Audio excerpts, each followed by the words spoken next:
E aí, galera, beleza? Bom, dando continuidade aqui aos nossos estudos, chegou mais uma pergunta lá para mim e esse tema me chamou a atenção. Eu já tinha falado sobre ele, tem lá na nossa plataforma, inclusive no livro, né? É, a nossa atual edição 2022. Você pode comprar nas melhores livrarias pelo site, pode entrar na nossa plataforma martinsbrito.eadplataforma.com. Lá você encontra com valor com desconto, ok? Eu já abordei esse tema que fala sobre o discurso de autoridade, tá? É, fala sobre o discurso de autoridade com base lá no artigo 478 do Código de Processo Penal. Deixa eu ver se eu acho ele aqui, só para você deixar você atualizado aqui. 10, se eu não me engano, deve estar no capítulo 10. No capítulo 10, reprodução de mídias, vestimenta. Argumento de autoridade. Página 331 lá do livro, tá? Página 331, eu abordei esse tema aqui, ó. Argumento de autoridade. Está aqui no livro, tá? Vou até Quero fazer um comentário agora. Vou falar alguma coisa sobre a lei e vou também falar sobre o fundamento, né? Fundamento, principalmente com base na filosofia. Vem falando da aplicação de outras ciências ao direito, para a gente não ficar preso no sentido de só buscar argumento jurídico com base especificamente no direito. Eu posso abrir esse leque, principalmente lá no Tribunal do Júri. E esse 478 aqui é principalmente para uso lá no plenário do Tribunal do Júri, tá? Por quê? O nome, né? O nome muito propício, né? Argumento de autoridade. Porque antes desse artigo 478 ser inserido aqui, né, no sentido de se tentar, pelo menos, né, frear aí esse argumento, eu sinceramente acho que os jurados eles merecem receber o maior número de informações possíveis e de argumentos possíveis para poderem decidir. Eu, particularmente, não vejo problema nesse 478 não do que eu vou falar, tá? Anterior a ele mesmo, né? Tem gente que defende, tem gente que acha que ele não precisava nem estar aqui. Então, por exemplo, antes desse artigo 478 aqui, que é desde 2008, às vezes o promotor de justiça chegava lá e falava assim: olha, senhores jurados, o réu está preso porque foi por decisão de um juiz, um homem da lei, estudado, conhecedor profundo da lei, verificou o caso necessário e, portanto, precisava decretar prisão preventiva. Ora, senhores jurados, a defesa requeriu a liberdade provisória do réu e o réu não conseguiu a liberdade provisória. Foram desembargadores, 3 desembargadores, né, pessoas de conhecimento, são autoridades e tá aí vai e manteve preso. Ora, senhores jurados, o réu apelou ou fez o recurso em sentido estrito e não conseguiu mudar essa decisão da pronúncia, por isso que ele está sentado hoje aqui no banco dos réus, porque foi ratificado lá pelo tribunal através dos seus desembargadores, homens cultos, inteligentes e por aí vai, né, sérios, né, de conduta ilibada, notório saber jurídico, falava um monte de coisa lá. Por outro lado, a defesa, às vezes, né, poderia ficar mais fraca no sentido de que esse argumento né, levava para os jurados o seguinte raciocínio: ora, se um juiz que estuda, que conhece, que vive disso, que é culto e tal, não sei o que, sei o que lá, condenou, logo eu também vou condenar. Mas a defesa também tinha os seus argumentos para quebrar esse argumento de autoridade. E alguns entendiam que, mesmo que a defesa apresentasse alguns argumentos, né, já teria criado uma imagem, né, fechada na cabeça dos jurados e, portanto, você dificilmente mudaria aquele entendimento do jurado. E para outros, não. A defesa conseguia, sim, resolver o problema com a sua oratória, com seus argumentos e por aí vai. Certo é que veio a lei e trouxe a seguinte redação para a gente: 478. Durante os debates, as partes não poderão, sob pena de nulidade, fazer referência. Então, sob pena de nulidade, tá? Não podendo fazer referência à decisão de pronúncia, ok? Então, fazer referência à decisão de pronúncia, às decisões posteriores que julgarem admissível a acusação ou a determinação do uso de algemas como argumento de autoridade que beneficie ou prejudiquem o acusado. 2. Ao silêncio do acusado ou à ausência de interrogatório por falta de requerimento em seu prejuízo. Então, se, né, no plenário do Tribunal do Júri, o promotor de justiça pegar a pronúncia, né, a decisão de pronúncia, ele olha, está aqui, ó, ele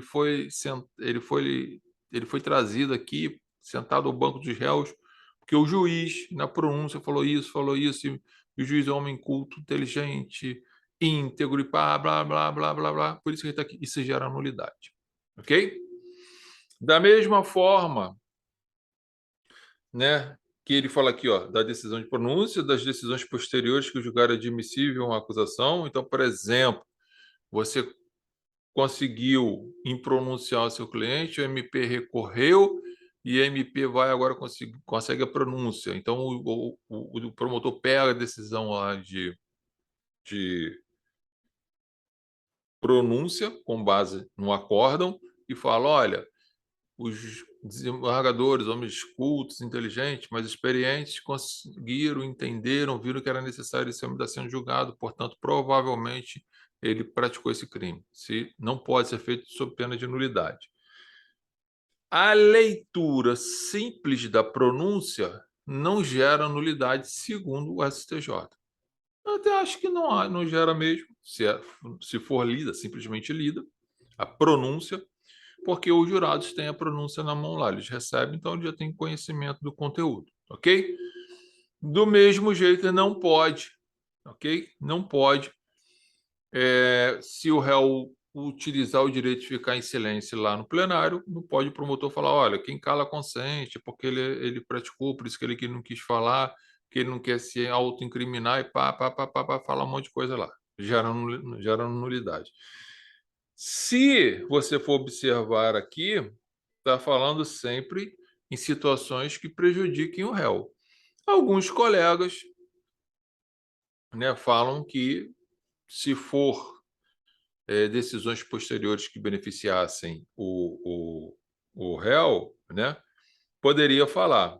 Porém, o 478 fala: durante os debates, as partes não poderão, sob pena de nulidade, fazer referência à decisão de pronúncia, às decisões posteriores que julgarem admissível a acusação ou a determinação do uso de algemas como argumento de autoridade, que beneficiem ou prejudiquem o acusado. Então, pode a defesa, por exemplo, né, num julgamento lá, em que o sujeito foi denunciado por um homicídio qualificado e aí foi pronunciado por homicídio qualificado e a defesa, por exemplo, recorreu e conseguiu tirar as qualificadoras, pode a defesa vir com um argumento de autoridade falando, olha, senhor Girardi, tanto esse julgamento é um absurdo que o juiz pronunciou o réu com qualificadores, a defesa recorreu, os desembargadores íntegros, com maior conhecimento, maior experiência, tirou as qualificadoras, significa com certeza que não houve esse crime, principalmente com qualificadores. Então, se você estaria utilizando também um argumento de autoridade, porque essa decisão posterior é oriunda de uma decisão de autoridade, portanto, você está pegando um gancho disso e para fazer uso, né, desse argumento como se ele fosse uma verdade absoluta. Então, a lei, pela lei, não pode, nem para beneficiar, nem para prejudicar. Ou seja, os jurados terão só a pronúncia na mão, ou as decisões posteriores, vão ler e vão tirar suas conclusões junto com aquilo que for apresentado. Tá? Aí, até aí a gente está num caminho legal, tranquilo, mas eu quero mostrar para vocês que, né, tem um fundamento filosófico nessa história que eu já venho falando há um tempo. O que eu vou apresentar do livro do Luc Ferry, ou Luce Ferry, né? Aprender a Viver, Filosofia para os Novos Tempos. Já falei, esse livro não é de autoajuda, tá? Ele traz a filosofia moderna para a gente. E ele aqui na página 130, né, trata do argumento de autoridade. Então, você, por exemplo, pode mostrar num plenário para os jurados que o promotor, e às vezes ele fala assim, olha, senhores jurados, quer ver um argumento de autoridade meio que camuflado? Quando o promotor fala assim, olha, senhores jurados, eu sou um promotor de justiça, já estou aqui há 200 anos, né, na brincadeira, 50 anos, 30 anos, 20 anos atuando, 10 anos atuando, todo dia, toda semana faço júri. Os senhores já me conhecem, alguns já estiveram aqui no júri comigo, sabem que eu sou um homem equilibrado, justo, e eu poderia, sempre quando é necessário, eu peço absolvição. Neste caso, eu não vou pedir absolvição porque eu entendo que aconteceu isso, isso, isso, isso. O que ele está usando ali, gente? Argumentos de autoridade. Ele está colocando o cargo dele como um escudo de verdade absoluta sobre os argumentos que ele está apresentando. Então, você teria que levantar a mão, excelência. Pela ordem, o júri tem que ser desfeito do argumento da nulidade, porque o promotor de justiça está utilizando o argumento de autoridade segundo o seu cargo, como se um promotor de justiça não mentisse, não falhasse, não fosse corrupto, seja lá o que for que você queira imaginar. Não fosse violento, não praticasse nenhuma ilicitude, nenhuma ilegalidade, nenhuma ilegitimidade, nada disso. Fosse um cara santo, né? Então, você estaria diante disso, teria que pedir, e deve, se isso acontecer, pedir a nulidade do julgamento, ok? Se o juiz não conceder, Zé Calar, você vai consignar na ata. Se acontecer algum problema, depois você tem que conseguir nada, tem como tentar anular esse júri. Bom, o que eu quero te chamar a atenção é que, se você quiser enfrentar essa história, você tem os argumentos, inclusive, para o magistrado, para o promotor, para os jurados, de onde surgiu esse 478 aqui, né? Isso não vem do nada, né? E você pode pegar o seu livro, levar o seu livro e falar, olha só, não sou eu que estou dizendo, é um educador, filósofo francês, que ele escreveu sobre isso, e eu vou ler para os senhores. E eu vou ler para vocês aqui, para vocês terem a ideia do que é, na realidade, né, o fundamento desse argumento de autoridade, tá bom? Fala lá o Luc Ferry, né, na página 130, tá? Donde a terceira ideia que eu gostaria de evocar, ele está falando aqui de 3 ideias, né, da filosofia moderna. Então, depois, se você quiser comprar o livro, você vai ler. Eu estou lendo o que é específico nesse ponto, tá? Donde a terceira ideia que eu gostaria de evocar e que você nem consegue imaginar como era revolucionária na época de Descartes. Aquela segundo a qual é preciso rejeitar todos os argumentos de autoridade. Então, lá ele já falava, ó, tem que rejeitar os argumentos de autoridade. E agora ele explica por quê. Chamamos argumentos de autoridade as crenças impostas de fora como verdades absolutas. Então, o promotor trazendo crenças, informações, decisões de fora, né, daquela realidade, baseado no cargo de uma pessoa pública, por exemplo. Então, chamamos argumentos de autoridade as crenças impostas de fora como verdades absolutas por instituições dotadas de poderes que não se tem o direito de discutir, ainda menos de questionar. A família, os professores, os sacerdotes, etc. Se a igreja decreta, por exemplo, que a Terra não é redonda e que não gira em torno do Sol, pois bem, é preciso que você aceite. E se recusar, corre o risco de acabar na fogueira, como Giordano Bruno, ou de ser obrigado, como Galileu, a declarar publicamente que está errado, mesmo que esteja absolutamente certo. Então, seria algo inquestionável. É o que Descartes abole com sua famosa dúvida radical. Em outras palavras, ele simplesmente inventa o espírito crítico, a liberdade de pensamento e, com isso, fundada a filosofia moderna.